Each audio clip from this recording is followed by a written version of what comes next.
নমস্কার বন্ধুরা, আজকে আবারও চলে এসেছি রান্নাঘরে। আর আজকে আমি নিয়ে এসেছি এখানে মটর আর আলুগুলোকে আমি গোটা গোটা মটরের সাথে সেদ্ধ করেছি, করে এইভাবে কেটে নিয়েছি। একটু মোটা মোটা করে কেটেছি, আর সেদ্ধ আলু গলে যাবে এমনিতে। আর এখানে মটরটাকে আমি বেশ সুন্দর করে সেদ্ধ করে নিয়েছি। কিছু মটর একটু মোটা মোটা আছে, আর কিছু মটর একটু মানে শক্ত শক্ত আছে, কিছুটা গলে গেছে, এই যে দেখুন।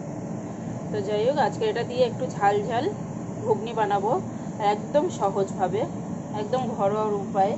কোনো রকম বেসন টেসন ম্যারারুট কিচ্ছু মারবো না, শুধু প্লেন একটা ঘুগনি বানাবো।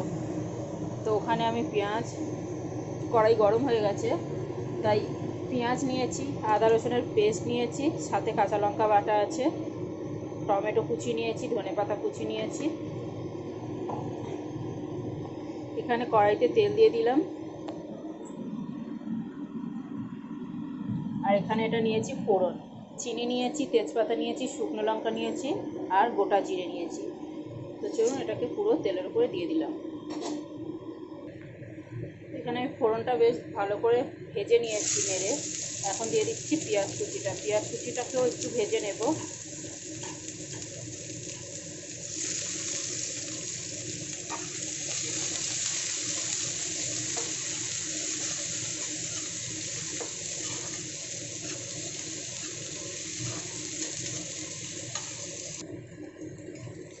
পেঁয়াজটাকে বেশ ভালো করে ভেজে নিয়েছি। এখন আমি এখানে দিয়ে দেবো আদা রসুনের পেস্ট আর টমেটো। এখানে টমেটো আদা রসুনের পেস্টটা দিয়ে দিয়েছি। একবারে আমি গুঁড়ো মশলাটাকেও দিয়ে দেবো। গুঁড়ো মশলা এখানে ঘরোয়া যে মশলা সেগুলোই নিয়েছি, লঙ্কার গুঁড়ো, হলুদ গুঁড়ো, জিরে গুঁড়ো, ধনে গুঁড়ো, আর স্বাদ অনুযায়ী নুন। এবার এই পুরো মশলাটাকে, এই মটরের যে জল আছে সেই জল একটু দিয়ে দিলাম, দিয়ে মশলাটাকে এবারে খুব সুন্দর করে কষিয়ে নেব।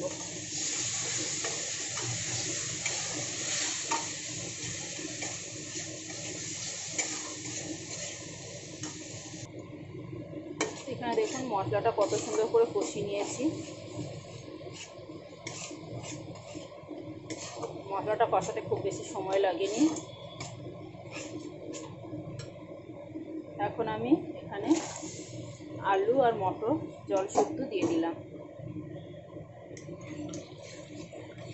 মশলাটা কষাবার সময় কিন্তু আমি গ্যাসটাকে কমিয়ে দিয়েছিলাম, তাই গ্যাসটাকে এখন ফুল আছে পুরো বাড়িয়ে দিলাম। তো এইভাবে আমি বেশ কিছুক্ষণ একটু ফুটিয়ে নাড়াচাড়া করে নেব, কষিয়ে নেব জল শুদ্ধই।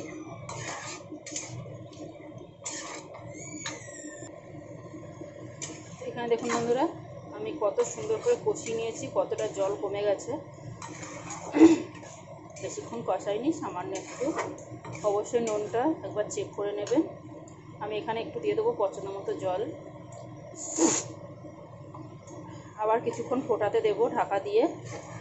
তারপর নামাবার আগে একটু কাঁচা লঙ্কা কুচি করে আর ধনেপাতা দিয়ে নামাবো। তারপরে গরম গরম সার্ভ করব। রুটি, পরোটা, লুচি, মুড়ির সাথে খুব ভালো যাবে। গ্যাসটাকে মিডিয়ামের থেকেও লো রেখেছি, রেখে দেখুন ঠিক 5 মিনিট ফুটিয়ে নিয়েছি। আর কতটা সুন্দর হয়েছে, দারুণ একটা গন্ধ বেরোচ্ছে। আমি এখানে ধনেপাতা আর কাঁচা লঙ্কা দেবো। তো এখানে মেথি পাতা, মানে ওই কস্তুরি মেথি যেটা হয়, ওটা দিলেও খুব ভালো লাগে। তো এখন ধনেপাতা আছে বলে তাই ধনেপাতা দিচ্ছি। বন্ধুরা চাইলে এখানে কস্তুরি মেথিও ব্যবহার করতে পারেন। তো আমি এখানে দিয়ে দিলাম কাঁচা লঙ্কা একটু কুচি কুচি করে। তো আজকের ভিডিওটা কেমন লাগলো বন্ধুরা, অবশ্যই একটা লাইক, কমেন্ট, শেয়ার করে আমাকে জানাবেন। ভালো লাগলে আমার চ্যানেলটাকে সাবস্ক্রাইব করবেন।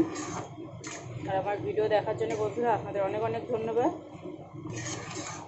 চলুন, এই যে দেখুন কত সুন্দর লাগছে। আর আমি কিন্তু এখানে গ্রেভি বানাবার জন্য কিচ্ছু করিনি,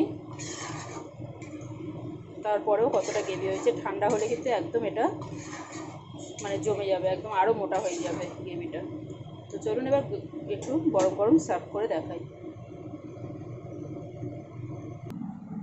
এখানে দেখুন বন্ধুরা, একটা বাটিতে একটু বের করে নিয়েছি। কাঁচা লঙ্কা কাঁচা ধনেপাতা তো দেওয়াই আছে, শুধু একটুখানি এবারে কাঁচা পেঁয়াজ কুচি করে দিলাম। চলুন এবার সার্ভ করি। টাটা বন্ধুরা।